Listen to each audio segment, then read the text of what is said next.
Hello, and welcome back to my channel. My name is Megzy, and today I will be doing my November wrap-up. I did not really have a good reading month. I only read a total of 4 books this month, which is a little bit unusual for me, at least lately. I was definitely in kind of a reading slump with some of the material, well, mainly one material I was reading. So I definitely will be having a very much more shorter video today than I normally do, but that's good because then I can talk more and go a little more in depth about the 4 books I read, if they're even worthwhile. So yeah, without further ado, let's get started. The first book I read was called Anywhere You Run by Wanda M. Morris. I have heard of Wanda M. Morris before. I think she's more known for All Her Little Secrets, I believe, is, yes, the name of her more well-known book. So this is a historical fiction book that has like a thriller element to it. It takes place in 1964 in Mississippi and follows the lives of 2 twin sisters, 2 African-American sisters, Marigold and Violet. And this is in the summer of 1964, right after Johnson passes the Civil Rights Act. So the South is still very much segregated, even though change is slowly starting to come underway. And of course, the white majority has a very strong resistance to that. There's a lot of just overwhelming obstacles to being able to live in this kind of environment, which is, you know, the history of African Americans. And so the 2 sisters are living together, and then the one, Marigold, ends up fleeing. And in the story, we learn that she killed a white man in self-defense because he raped her. And so she flees to, I think it's a little town in Georgia. And then meanwhile, Violet, I believe the younger sister, she is working with some civil rights activists, and she becomes impregnated by one, and he has no interest in at all settling down with her. And so she ends up marrying a different man because she's just desperate. She could not be this unwed mother. And they end up moving to Ohio, and her husband ends up being very abusive to her, physically and emotionally. And he's this deadbeat who won't get a job, and he just wants to open a nightclub. And so we follow both of their lives. The story bounces back and forth between their 2 perspectives. And then in the meanwhile, Marigold is on the run because her white ex-boyfriend, she was dating this white guy, and she stole his wallet, and the wallet has incriminating evidence of a murder that he participated in of some civil rights activists. And so then he hires a private detective to chase her and try to find her.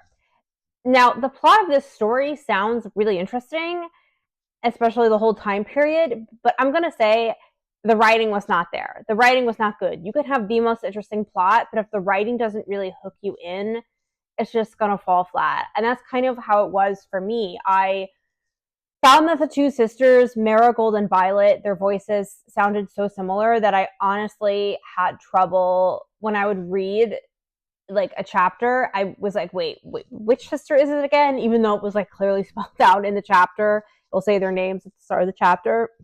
Their voices sounded so similar. I don't know, none of the characters really, I felt, had enough time to be truly, like I said, fleshed out. Something in this was missing for me. It's odd. I don't know if it was maybe also just my mental state at the time I was reading this. I was just not really, I was struggling a lot with like anxiety and stuff like that and feeling very down, and I just did not connect with the story, even though, like I said, the plot sounds interesting, but the writing is just not there. The characters are not there, their internal world, their dialogue. I don't know. There's just something that I feel like there could have been so much more richness to this story. And I think particularly the human ability to survive and adapt and thrive in the face of the most overwhelming circumstances. But yet this, I don't know, I feel like the book is kind of like a testament to that, but it's just not it's just not well written for me. I don't know. I just don't really jive with it. I would rate it like 2.5 to 3 stars, and 3 stars being a little generous. Again, it's not terrible, but it really put me in a reading slump, and it's 380 pages, and I don't know. It just didn't land for me. I'm sorry.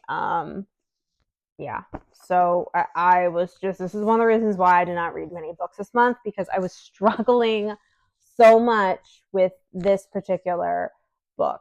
The next book I read was The 100 Years' War on Palestine, A History of Settler Colonialism and Resistance, 1917 to 2017, by Rashid Khalidi.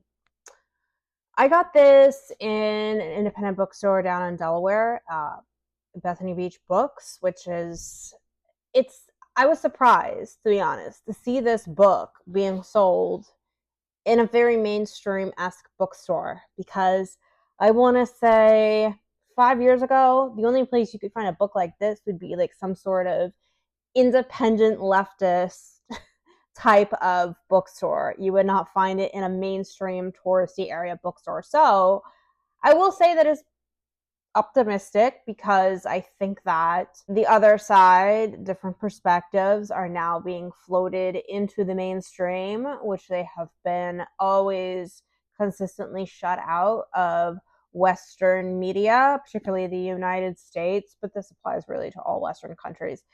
So Rashid Khalidi, he has a long history in his family of him personally, and also relatives of like in some sort of Palestinian resistance. And I believe, his great uncle, Yusuf Dia al-Din Pasha al-Khalidi, was actually the very first, possibly only Palestinian to have a written correspondence with Theodor Herzl. Herzl was the godfather of Zionism. And this written correspondence, this is within the first chapter of the book, was basically to respond to Herzl and say, I understand that the Jewish people in Europe have been oppressed. I understand the history of anti-Semitism. I studied in Europe, because he did travel to Europe. And he's like, I understand your religious connection to this land. But in the case of establishing a Jewish homeland in Palestine, well, Palestine's already inhabited. Sorry. And Herzl wrote back, and in a very condescending way was like, well, actually, I think that the Jewish immigration to this land would really benefit the native Arab population, in this very condescending way. But population transfer, and which is essentially ethnic cleansing, was always part of Herzl's plan. And this is very clear in other Zionist thinkers of that age, of the 1890s. And we still see that to this day.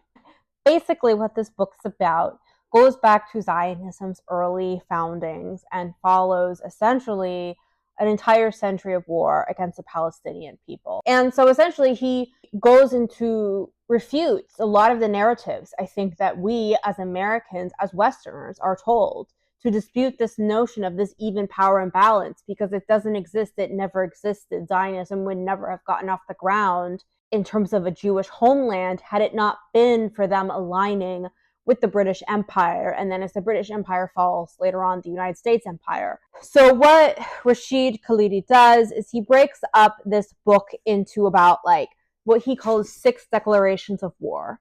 And so while Zionism starts in the 1890s, it doesn't really gain traction until later on. And 1917 is the year of the Balfour Declaration, wherein Balfour declared that we're going to have this resettlement program, this Jewish homeland, without giving any consideration at all to the indigenous people who were living there. Each chapter, we go into 1947, the Second Declaration of War. 1947-1948 is the Nakba, the massive ethnic cleansing of Palestine, which became modern-day Israel. 1967, the 6 Days War, where a lot of the narrative is completely refuted, that the Arabs started the war. The Johnson administration actually gave the green light for Israel to start this war. 1982, we have the invasion of Lebanon, which was an invasion to drive out the PLO. And even when the PLO surrendered and left Lebanon, what happened? You have Shanta and Shatila massacres, wherein the Lebanese Christian fascist army that were Zionists teamed up with the Israelis, and the Israelis lit up lights while the Lebanese just massacred about like 3,000 Palestinians, defenseless and unarmed, in refugee camps, most of them women and children. We get to 1987 and 1995. We have the first Intifada and then the Oslo Accords. The Oslo Accords, wherein the PLO by 1988 had laid down their weapons and said, okay, we'll do a two-state solution, even though there's only about 22% of the historic Palestine, fine, whatever, we're just going to do this. And Yitzhak Rabin, who was the Israeli prime minister at the time, I mean, in some ways, I guess he was different because he did acknowledge Palestinians as a people. He did have that historic handshake with Yasser Arafat in the 90s at the White House with Bill Clinton in between them. But he was pretty insistent. He did not ever want a Palestinian state. He said, we'll give you less of a state. And really, the Oslo Accords, all they did was just transfer security from Israel to the PA, but limited security, PA, the Palestinian Authority, because none of it ever stopped the checkpoints, the ongoing settlements, the raids, the land seizure, the just completely unfounded detentions, some of small children. None of it stopped any of that in the West Bank. And so what Khalidi is implying here is that the Palestinians have always found themselves in these really precarious situations because it was like if they tried nonviolence, it didn't work. If they tried violence, it didn't work. And so, and they were also stabbed in the back by a lot of Arab countries as well. Khalidi also, he does have criticism of Arab leadership as well because it was not perfect. He criticizes how, because of sort of these like inter-conflicts within Arab regimes, I say regimes because they were dictatorships, the PLO had this conflict with the Assad regime of Syria, and so stupidly for a period of time they aligned themselves with Saddam Hussein, who, annexed Kuwait, invaded Kuwait. Someone within the PLO had said, do not align yourself with Saddam Hussein because there's a lot of Palestinians living in Kuwait as refugees. They have a pretty good standing there in that country. There was a whole life there, and if you align yourself with the invading army, the Palestinians living there are going to go through hell. And inevitably, that is what happened. Khalid goes into a little bit about like the Gaza Strip, and particularly all of these terrible, disproportionate use of force against the people living in Gaza. Gaza being known as an open-air prison because there is a blockade, and there was some sort of blockade even prior to Hamas being elected in the Gaza Strip. Reading the footnotes as I was reading the book, I mean, I would say the notes page starts here, and then you just have like notes. So anyone who thinks that this is just propaganda is full of it, because this is actually a pretty good understanding of what happened. I mean, again, it's not like you could cram everything in, right? But I did really find this enlightening, infuriating, and I mean, it's depressing, I think, but I think it's really essential reading for people to know and understand and to refute a lot of the standard lies that we hear about, oh, the Palestinians never wanted peace, the Palestinians are a made-up people, the land was barren and empty until the Jewish settlers came. It's just a crock of crap. So I highly, highly recommend it. But again, it is very depressing. I mean, he published this book in 2020, and so obviously this is before October 7th, 2023, but he does talk about how within the United States, he has noticed among the younger generations this change in, I think, how Israel is viewed and more sympathy given to the Palestinians than has ever been given. And of course, with the Gaza genocide, I think that has really drastically changed, although unfortunately our politicians have not changed with the public opinion because they're all corrupted by, special interests and, not just lobbyists like AIPAC, but also in general because Israel's interests as a strategic point within the Middle East and all of their surveillance and policing and all that stuff, that aligns a lot with the US empire, as it once aligned with the British Empire. So yeah, but yeah, I do recommend it. Anyone who wants to really know the history, this is a good place to start. All right, change of lighting because I just completely lost daylight with these short winter, late fall days. So the next book I read in the month of November was All's Well by Mona Awad. This is my third Mona Awad book out of her 4 books. And this book I actually really enjoyed, believe it or not. The previous 2 books of hers that I read, Bunny and Rouge, I had vastly different ratings and experiences with the books. I really enjoyed Bunny and I really disliked Rouge. And this book, I will say that it has restored my faith in Mona Awad as a writer. However, I do feel like I am noticing a pattern with the kind of plot and themes that she does and sort of effects. And she definitely goes for this sort of a woman that is on the verge of a nervous breakdown. The setting changes, but it's always a woman who is kind of at the end of her rope, mentally not quite there. And there's this sort of dream-like hallucination, Lynchian-esque quality to the plot that you kind of have a different you struggle to understand what is real, what is just a dream, or the narrator's self-imposed wish fulfillment. And so this plot of this novel follows a woman named Miranda Fitch. She teaches theater to college students, and she has chronic pain from a fall that happened to her when she was in a production of, I believe, All's Well That Ends Well, I think, or Hamlet, or Macbeth. I don't know. A Shakespeare play. She had a horrible fall, and then that triggered this chronic pain that she has in her hip and her knee and her foot.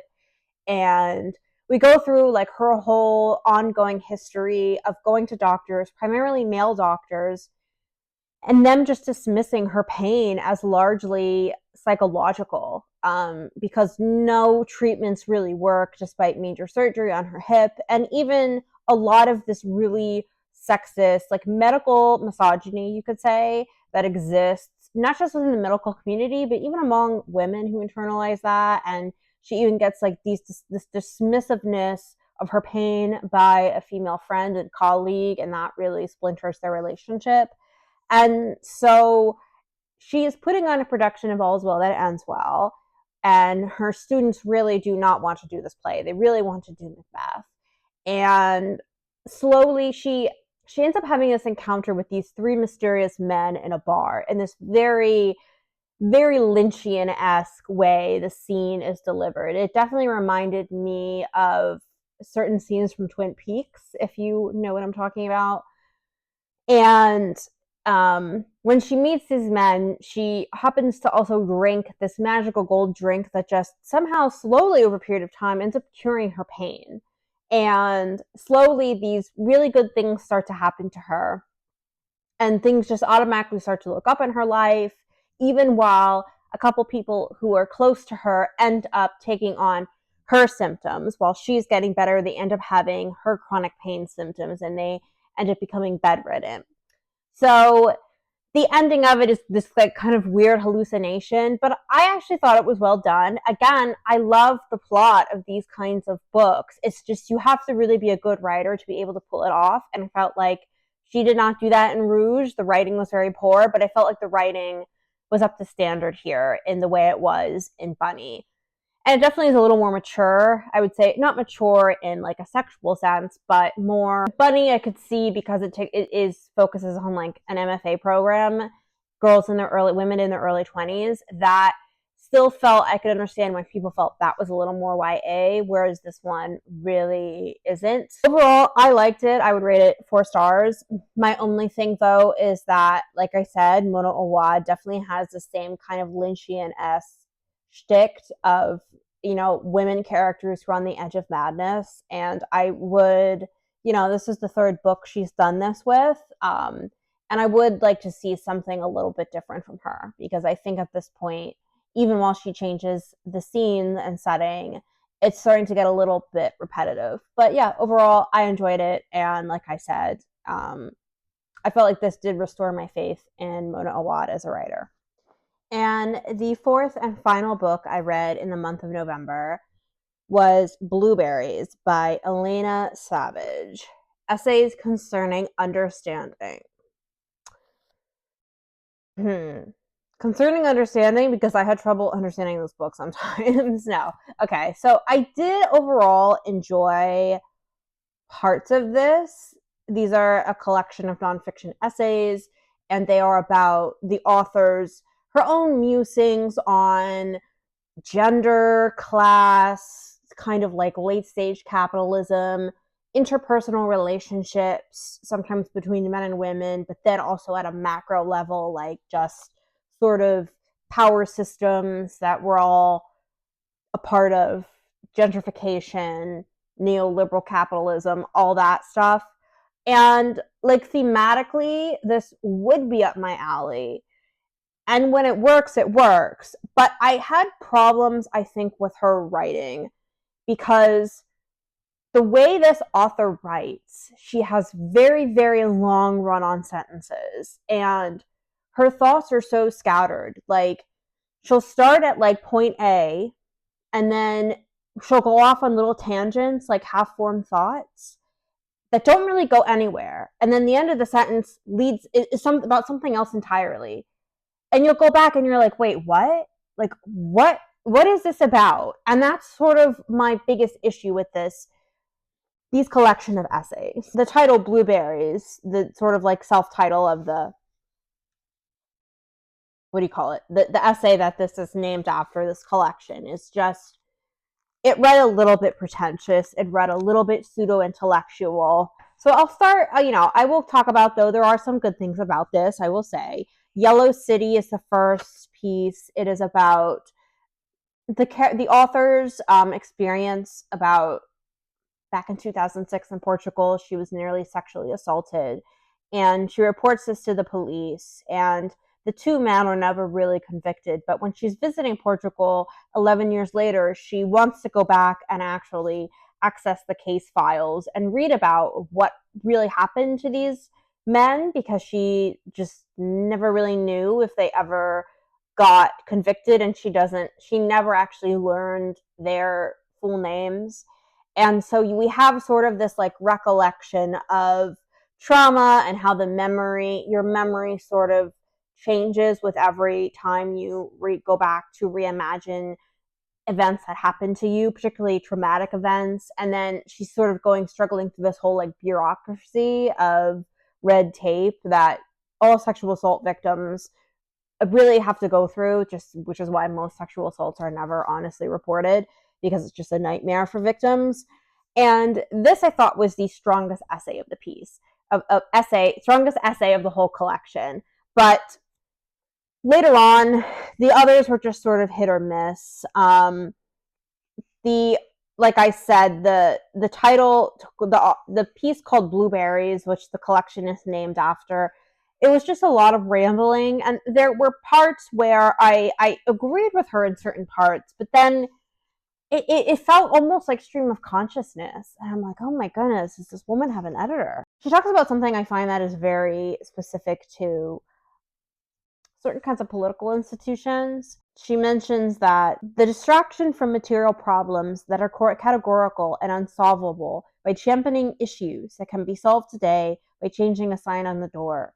Issues that serve to empower individuals within a cloistered class environment rather than upend the economic inequality that is the foundation of institutions like it. In other words, rather than having real structural change that could bring about massive benefits and upending these harmful systems, we're just sort of interested in doing not even really incremental change, but change that feels sort of just like virtue signaling. And I felt like that could just be she could be critiquing the entire Democratic Party, but she's not American. The author is Australian. I also liked the piece called Satellite, which is really about gentrification in Australia and how the certain area within Australia, I'm not remembering the name, used to be very close to one of the most horrible prisons that existed in Australia. And eventually, over time, it became gentrified into these very fancy loft style apartments. And there are actually like prisoners' bodies that are buried on this land. There are a couple other essays in here besides Satellite I really liked. Just thoughts in general on writing, especially writing. She is a teacher and she does teach writing, and she says she'll have students ask, well, what is the point of writing when there's so many horrors in the world going on and creating art? And it just seems like, what is genuinely the point?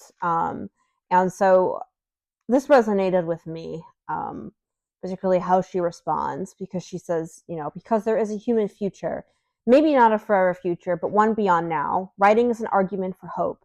It believes in the future. It believes even in futures it ought to know better than to. It believes in the ongoingness, the wanton tenacity of human beings. I really like that line. Particularly, I think just in light of the state of the world right now, it can feel like a very dark place, and sort of this human need to go on despite the most dire of circumstances. That really resonated with me. Because there is so much talk too, like I said, about class and sort of like just capitalism, modern capitalism and gentrification. She talks too about her experiences with political activism, particularly when she was younger with like a local socialist chapter. And some of her observations I thought were quite funny. The one which she mentions, I think it was about her essay called Turning 30.